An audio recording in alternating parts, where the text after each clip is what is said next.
So I know you're looking at me like, Adam, I've seen this on your channel before. Why do you have the holiday buggy out? Well, we're doing some upgrades, so stay tuned.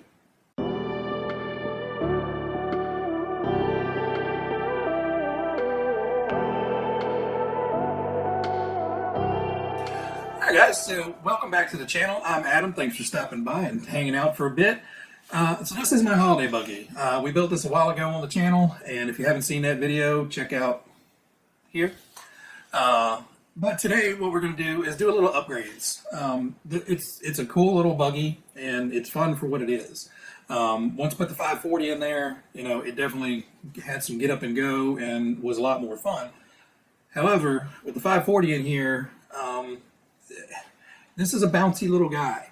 And while it's kind of cute and entertaining with the 380 in it, I'm a little worried that once you put the 540 in there, as this thing is hopping and digga, trying to get some traction and, constantly hopping up and down, that's putting an awful lot of shock and, stress on the drivetrain components.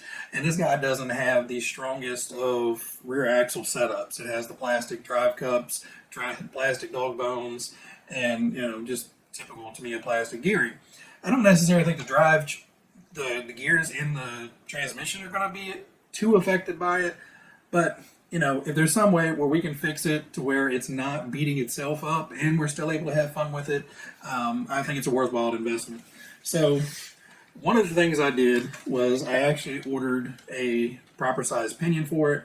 It currently has a 17 tooth in here, but it was a very large 17 tooth, so I kind of had to make it work when I put this 540 in there. So I'll be replacing the pinion. But the big upgrades we've got is the oil-filled CVA shocks. So these should help out a tremendous amount.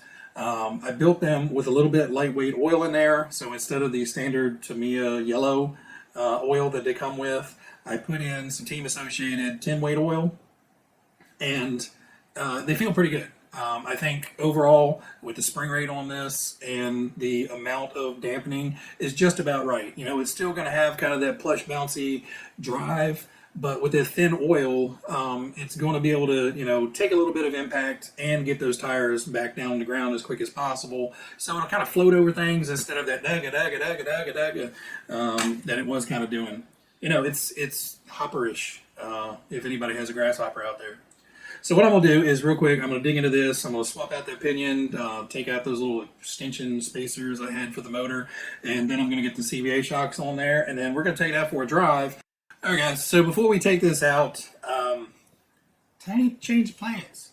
So shocks went on, no big deal. There is one little thing I want to mention about those here in a second, but the motor issue was still an issue.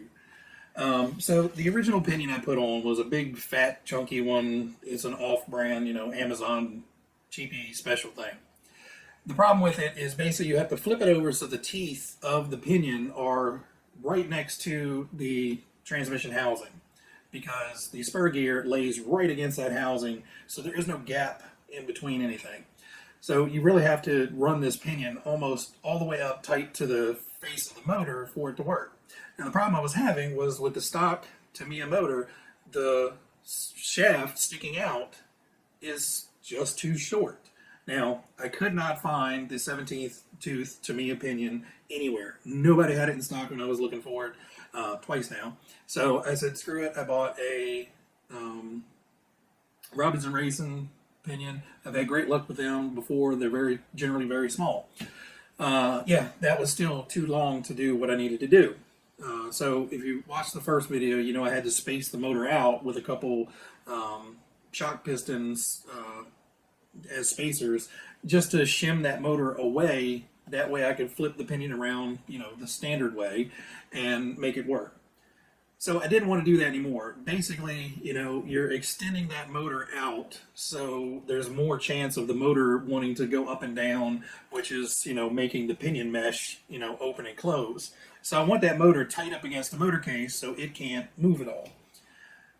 So I looked into my bag of tricks, and I had a sport tuned, and that didn't work. Same shaft length. And I had a torque tuned, and that didn't work.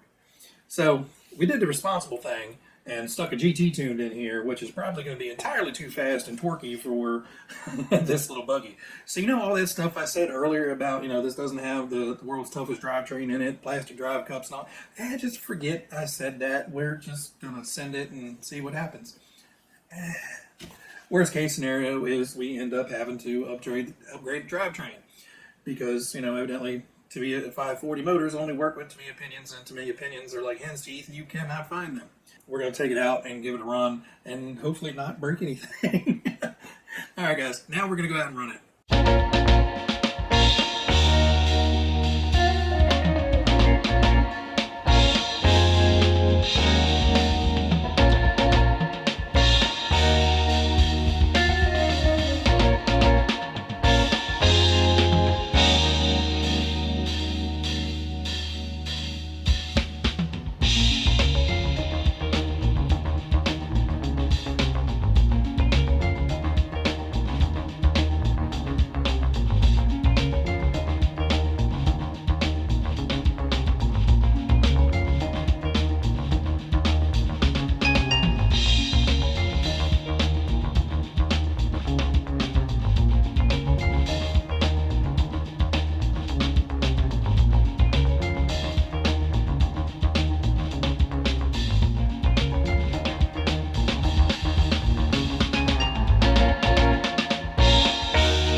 Well, all right, guys. So we got the holiday buggy out and did some running with it, and I have to say, I am really impressed with the upgrades on this. I was a little worried about the GT Tune motor if it was going to be too much. It's not. It handled it great, and very controllable and hold on to your power. You could put something stronger in it if you wanted, I'm sure, but honestly, this is kind of a perfect little sweet spot for me of some speed and some torque. So if you saw in some of the video, on that mossy ground we have out front, it'll actually grab and pull a wheelie. So plenty of power here. The tires on this thing with these straight kind of flat top spikes, I did notice we're stabbing through some leaves. So occasionally, I don't know if you can see it in the run video, I haven't seen it yet, but occasionally there'd be a leaf flapping around on the tire because it was like stuck, like pitchfork to it. It was pretty funny. But the big thing is the shocks. This made a huge difference. It's no longer doing this the entire time. It stays planted, it stays driving, and do yourself a favor. If you have a holiday buggy with friction shocks, drop the $20-30 on that shock set and upgrade them. Motor, you can do that whenever. But shocks, I would say, would probably be your first line of business to upgrade this buggy, and then from there, upgrade some power, because you can put all the power you want into it. But if the buggy is just doing this all the time, all you're doing is wasting all that power. Plus, you're putting a whole lot of stress on that drivetrain, smashing up and down. As you can see in the footage here, it ran nice and flat and true. So really impressed with the upgrade. So highly recommended. Oil field shocks for this guy, and it can handle a GT2 motor, no problem at all. I didn't doubt that, but considering it is kind of an entry level buggy, I didn't know how well it would actually speed it up, but it actually put it in a great spot. Anyway, guys, that's really all I got for today. So everybody out there, you guys be happy, be healthy, be safe, and I will catch you guys on the next episode. See ya.